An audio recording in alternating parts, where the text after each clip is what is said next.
So I finally caught up to the Tower of God manhwa, and I was way behind before I started reading. I had like about 50-60 chapters to read, and there was a number of things that I really loved about this season. Like, this is me fresh off finishing off the manhwa, and I think I have to just basically, yeah, of course there'll be spoilers in this, so yeah, let's jump into it.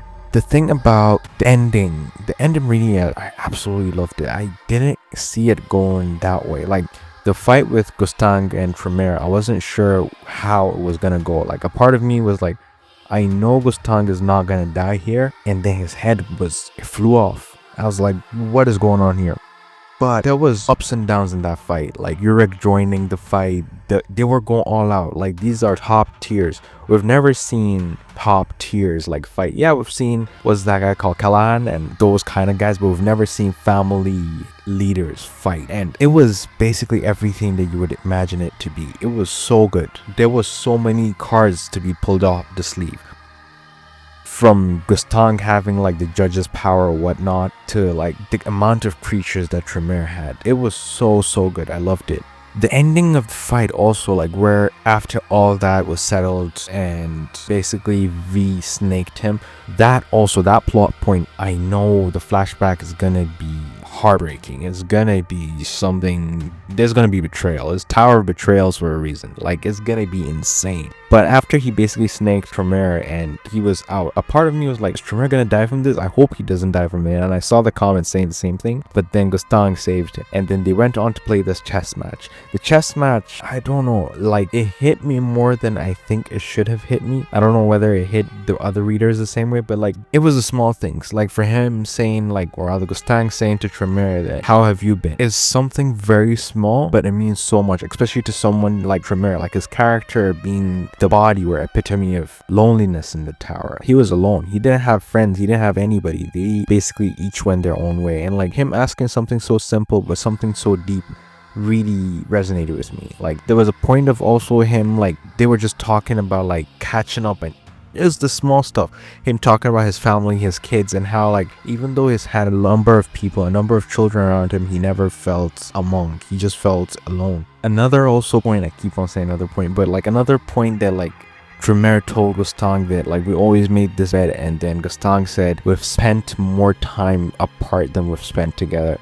I don't know, it shouldn't have hit me, but that point was, I don't know, it was deep. It didn't need to be that deep, but it was deep. Like, I felt it. It was good. The season overall was fantastic. It was everything that you would have imagined. We lost a family leader, so like, that was amazing. Chef's kiss. It's sad, but at the same time, it shows us how far we've come as a story. Yeah, we've had like 600 plus chapters, but still, we're finally here. At the end also with Adori Jihad, she's, I think, if I'm not mistaken, the only regular that is in the top 10 strongest. So I can't wait to see her. Like, we saw her slash and it looked insane. So I can't wait to see what happens with her. But at the same time also with a whole, yeah, not Gustang's family, Trumeire's family, that one. What do you think is gonna happen with them in the next season? Because they've lost a family leader, and like, anybody that had it out for them will be attacking them now. So what would happen to them? Because like, they don't really have a family leader, and I don't think Jihad is the kind of kumbaya, friends first kind of guy that he'll be like, oh, okay, my buddy,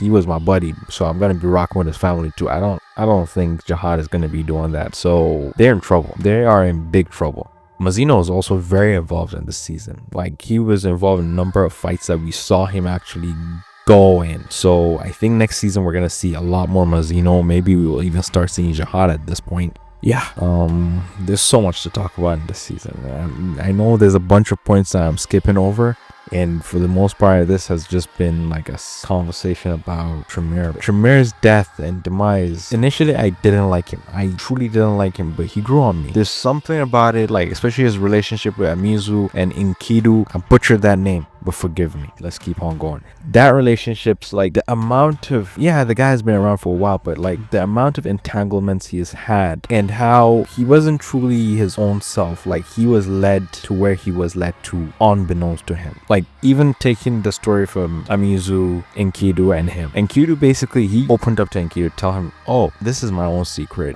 Please don't tell anybody. Enkidu, out of jealousy and like envy, he was like, oh, okay. I would tell somebody, the exact person that you said said, I don't want this person to know, I will tell them immediately. He went to Imizu and like he started brewing the tea, and then he's like, oh, it's not my fault that I told her, but he told her. And then later on he crashed out because she was like, oh, what's going on? She has lost interest, she was gonna leave because of what he told her. And then he decided to kill her because he said she was betrayed.